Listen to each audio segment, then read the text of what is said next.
Chapter 1. Music is for dancing. One day, in a big house in Brussels, Belgium, a man took his daughter in his arms. Little Audrey Hepburn looked up and saw some beautiful lights above her. They were as white as snow. She remembered those lights all her life. She always loved the color white. She saw white and remembered her father. Then she felt safe and warm. Audrey Kathleen van Hemstra Hepburn Ruston was born in Brussels on May 4th, 1929. Her mother, Baroness Ella van Hemstra, was Dutch. Her father, Joseph, was half English, half Irish. He worked for many companies and made a lot of money. Young Audrey enjoyed reading and loved animals and birds. But her greatest love was music. "What's music?" Audrey asked her mother one day. "It's for dancing," her mother answered. Audrey wanted to be a dancer, but she was unhappy. "I'm too fat," she thought. "Dancers are thin and pretty, but my face is too round and my legs are too big." Her parents were unhappy too. They often fought. One night, her mother and father had a big fight. When Audrey woke up the next morning, her father was not there. Audrey cried for days. Her mother took her to England. At school, Audrey was different from the other girls. The other girls were funny and noisy. They enjoyed sports and talked about their fathers. Audrey was quiet and sad. Her English was not good, and she hated sports. She did not talk to anybody about her father. But, slowly, Audrey began to make some friends. Then, suddenly, in 1939, her mother took her away from England. She could not say goodbye to her school friends. There was no time. "Why are we leaving?" Audrey asked. "There's going to be a war," her mother told her. "We're going to Holland. You'll be safe there." Audrey lived with her mother and two half-brothers in the Dutch town of Arnhem. She became more and more interested in dancing. At the age of 10, she wanted to be a world-famous ballet dancer.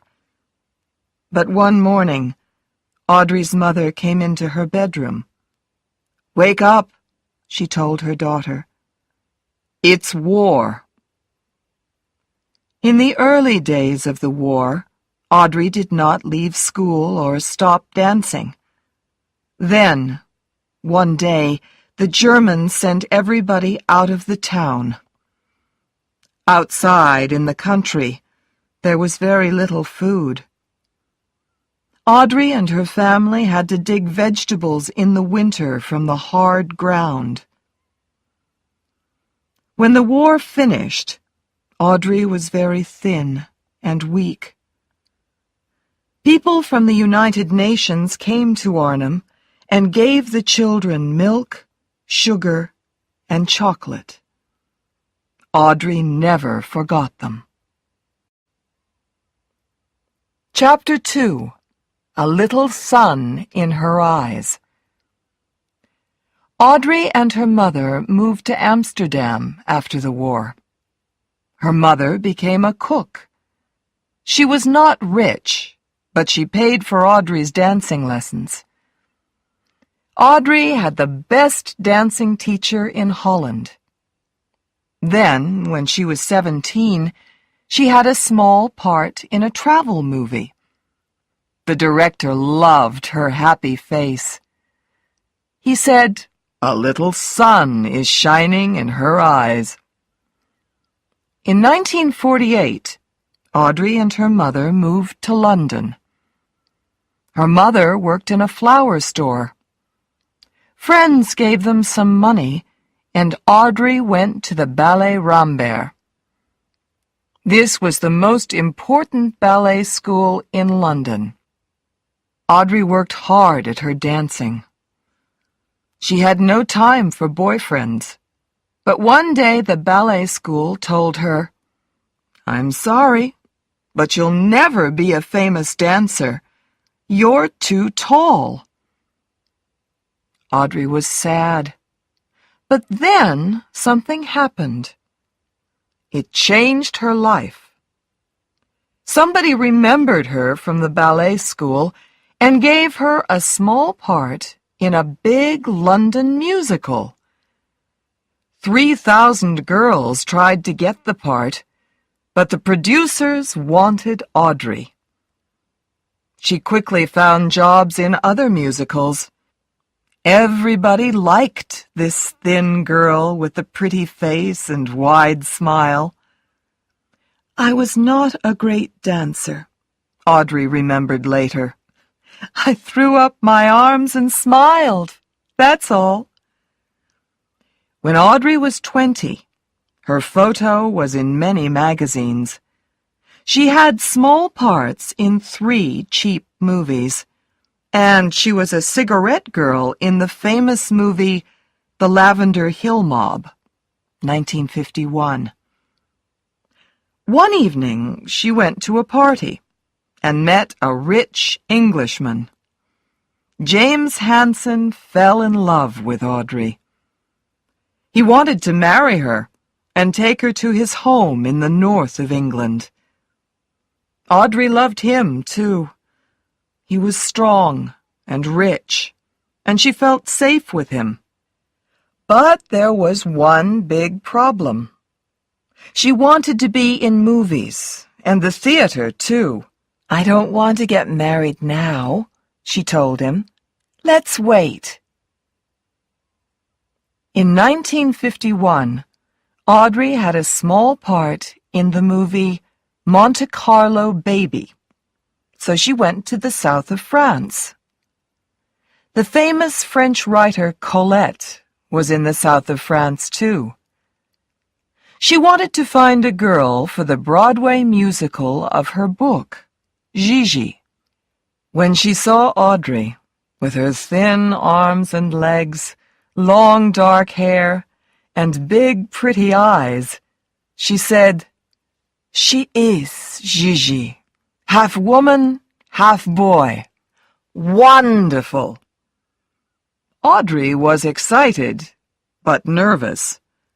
"I can't do that," she told the great writer. "I'm a dancer, not an actor." But Colette did not listen. She called New York and said, "Stop looking for Gigi. She is here." Chapter 3. Roman Holiday. Audrey was wonderful in Gigi, but she did not get too excited. "After Gigi, I'm going to marry James Hansen," she told the newspapers. But then something happened, and James had to wait again. A Hollywood movie producer remembered Audrey from one of her early English movies. He wanted her to be a princess in a big new movie, Roman Holiday. Audrey could not say no. After she finished Gigi, she flew to Rome. The most important actor in the movie was Gregory Peck, and Audrey was nervous. This was her first big movie, and Gregory Peck was world famous. "Maybe he won't like me," she thought. But she was wrong. He was nice to her and helped her. It was the hottest summer in Rome for years, and the work was not easy. But Audrey was happy and friendly with the other actors. Everybody liked her. Roman Holiday opened in London on August 20th, 1953. In the movie, Audrey is a princess, but she does not wear expensive clothes or eat in expensive restaurants. She wants to see Rome and eat ice cream in the street. She wants to be the same as the other young girls in Rome. The movie made Audrey world famous. Young girls everywhere wanted to dress in the same way as her. Now she wanted to be in movies all the time. She was not ready to be James Hanson's wife. James was sad, but he understood. They stayed friends. Chapter 4. The Right Man. Audrey's next movie was Sabrina. Hubert de Givenchy of Paris made her clothes. "A woman does not wear a dress," he told her. "She lives in it." He became her friend for life. There were two very famous actors in Sabrina, William Holden and Humphrey Bogart. Holden liked Audrey very much. Bogart did not like Holden, so he was unfriendly to Audrey, too. "Don't be sad. Nobody likes Bogart," Holden told her. "He's unfriendly to everybody." Holden fell in love with Audrey. He wanted to leave his wife and marry her. "She was the love of my life," he said later. Audrey liked Holden, too, but he was not the right man for her. He drank too much, and he had a wife and 3 children. She did not want to hurt his family. But there was something more important than this. He could not have more children, and children were very important to Audrey. When she married, she wanted to be a mother, too. Later in the same year, Audrey went to a party in London and met the right man. He was 11 years older than her, but to her he was wonderful. He was an actor, writer, producer, and director. He knew everybody in Hollywood. He was a good friend of Gregory Peck. He was intelligent, and he could speak many languages. He had a warm and friendly face. His name was Mel Ferrer. Chapter 5. At the Top. In September 1953, there was a photo of Audrey on the front of Time magazine. "She shines with fire in her beautiful eyes," the magazine wrote. The world was in love with Audrey Hepburn. But Audrey was only in love with one man. She wanted to be with Mel Ferrer all the time. He produced a play for her on Broadway, Undine, and she acted in it with him for 6 months. People liked Undine, and Audrey acted beautifully. She won an Oscar for Best Actress in Roman Holiday. 3 days later, she won a Tony for Best Actress in Undine. These were exciting times for Audrey, but she was very tired. She had to have a vacation, so she flew to Switzerland. She loved Switzerland. She felt safe there, away from the people and noise of the big cities. She could see white mountains from her windows. Maybe she remembered more than 20 years before, a little girl in her father's arms, with lights as white as snow above her head. Chapter 6. A Good Wife. On September 25th, 1954, she married Mel Ferrer in Switzerland. She became pregnant and stopped making movies. Sadly, she lost the baby. She was very unhappy, but Mel was strong. He loved her and was very nice to her. After that, she wanted to be in movies with her husband. She acted with him in War and Peace, 1955. Then she made Funny Face, 1956, with the famous dancer Fred Astaire. Mel was not in this movie, but he was near her, in Paris. Audrey enjoyed dancing with Fred Astaire. It was a happy musical with beautiful clothes by Givenchy. In 1956, Audrey made another movie in Paris, Love in the Afternoon, with Gary Cooper. This time, Mel could not be near her. He was in the United States, so he sent her a new friend, a little dog. Audrey loved the dog. She took him everywhere and gave him the name Mr. Famous. The next year, 1957, Audrey did not make any movies. Mel worked in Spain and Mexico, and Audrey went with him. She cooked for him and helped him with his work. A lot of people in Hollywood were angry with Mel and did not like him. To them, he was her boss more than her husband. They wanted more movies with Audrey in them. But Audrey was happy.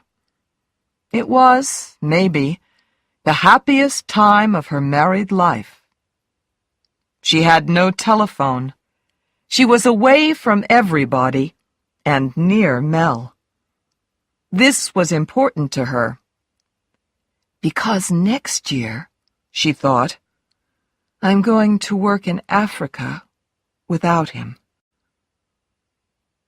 Chapter 7. I Won't Be Stupid Again.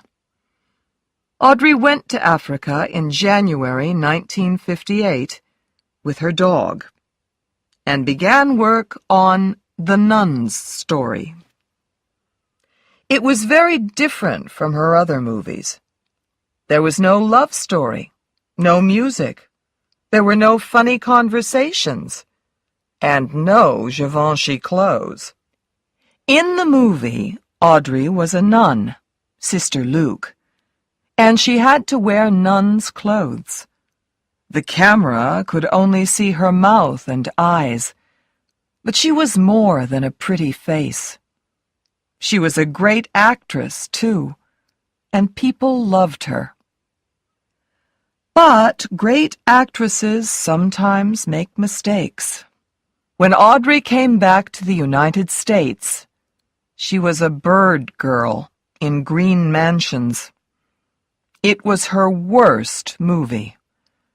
People laughed at it, and this made Audrey sad. She was sad because she made the movie for love. Mel was the director, and he never directed a Hollywood movie again.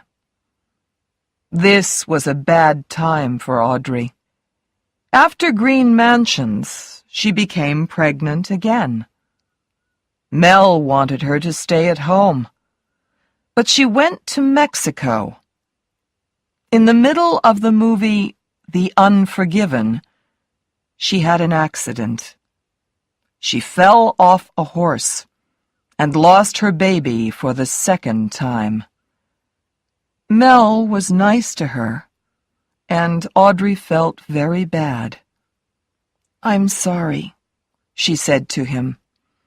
"I won't be stupid again."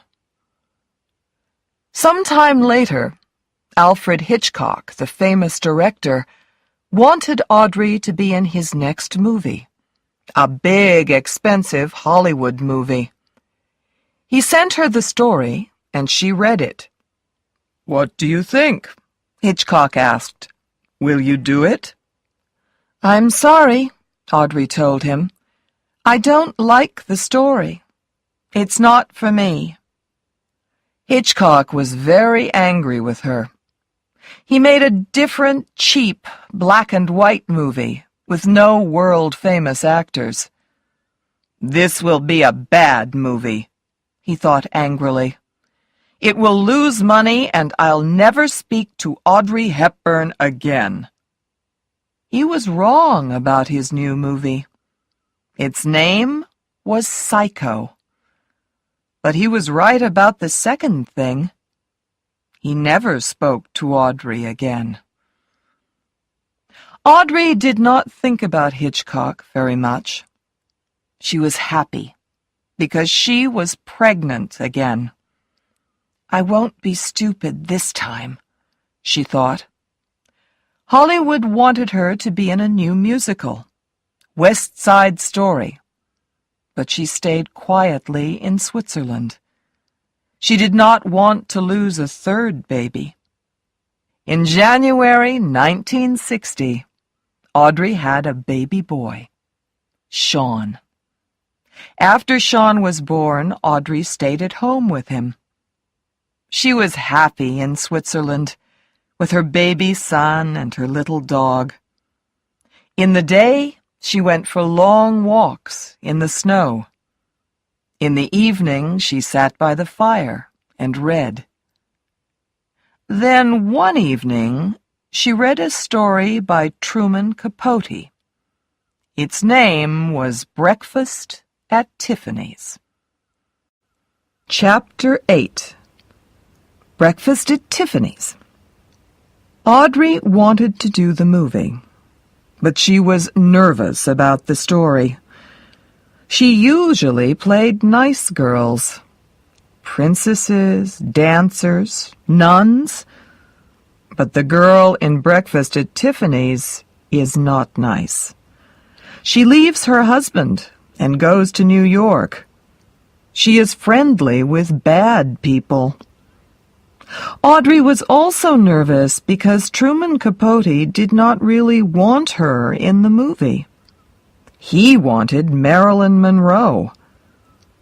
Maybe the part isn't right for me, she thought. The director, Blake Edwards, visited Audrey in Switzerland. "It is the right part for you," he told her. "You're one of the 5 biggest actresses in the world. You can do anything. It's time to do something different and dangerous. Yes, Holly's a bad girl, but behind her expensive clothes and dark glasses, she's only a child." Audrey made Breakfast at Tiffany's in New York, and it came to the movie theaters in 1961. She's a European princess. She can't act the part of a poor American horse doctor's wife, some people said. But most people liked the movie very much. In her dark glasses and Givenchy clothes, Audrey was beautiful, crazy, and funny. And they loved her when she sadly sang Moon River at her bedroom window.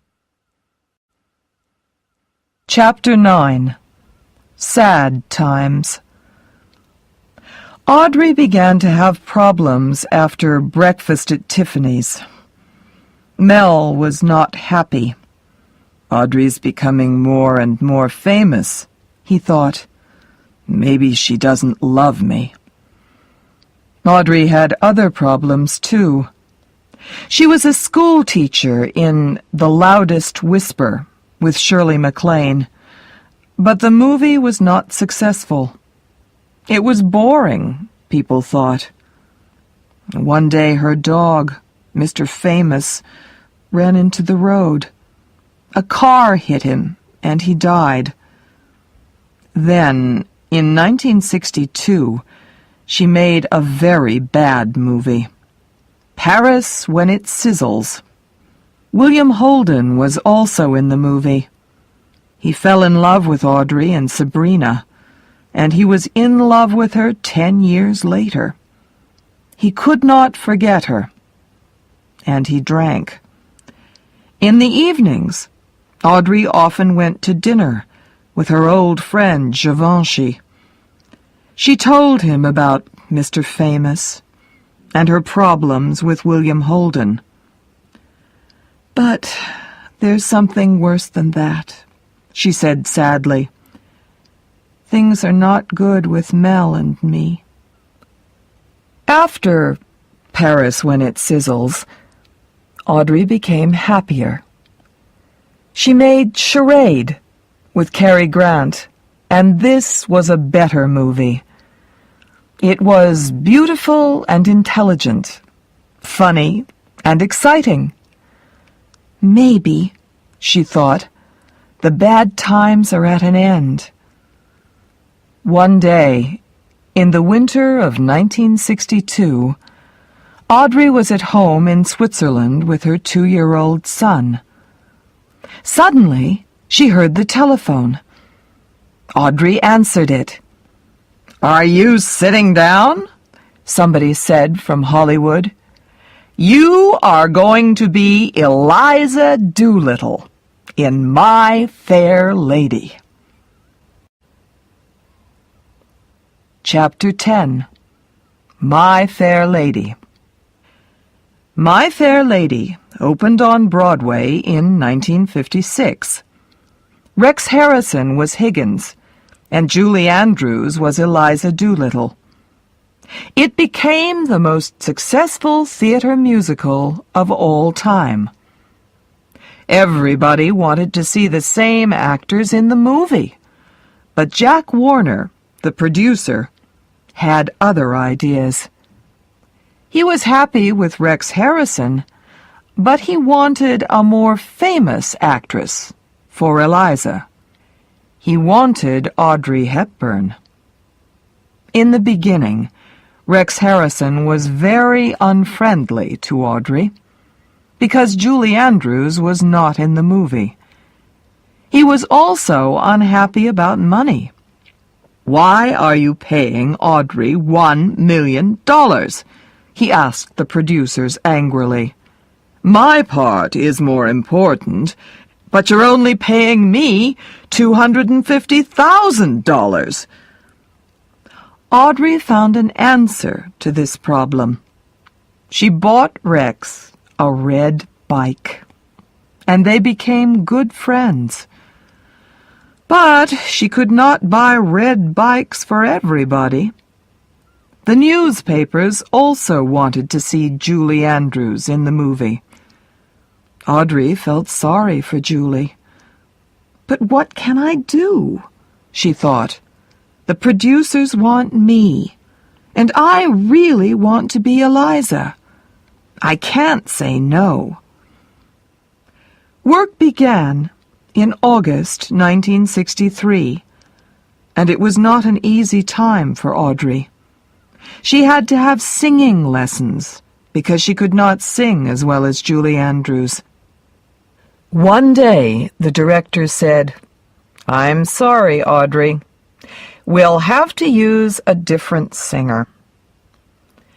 After this, she was difficult with everybody. She shouted at Mel when he visited her. Everybody on the movie heard their fights. Sometimes, in front of the cameras, she started to cry. My Fair Lady came to the movie theaters in October 1964. The newspapers did not like Audrey's acting in the first half of the movie, but they liked her more in the second half.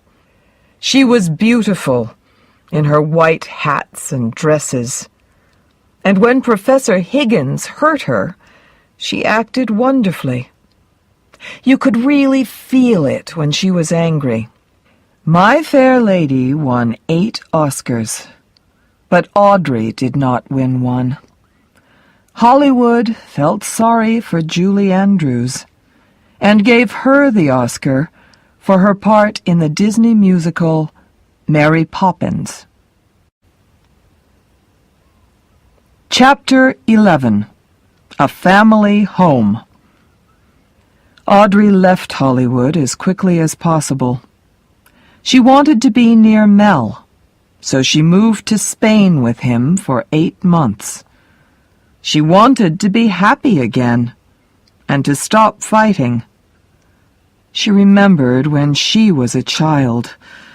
Her father left her when she was 6 years old.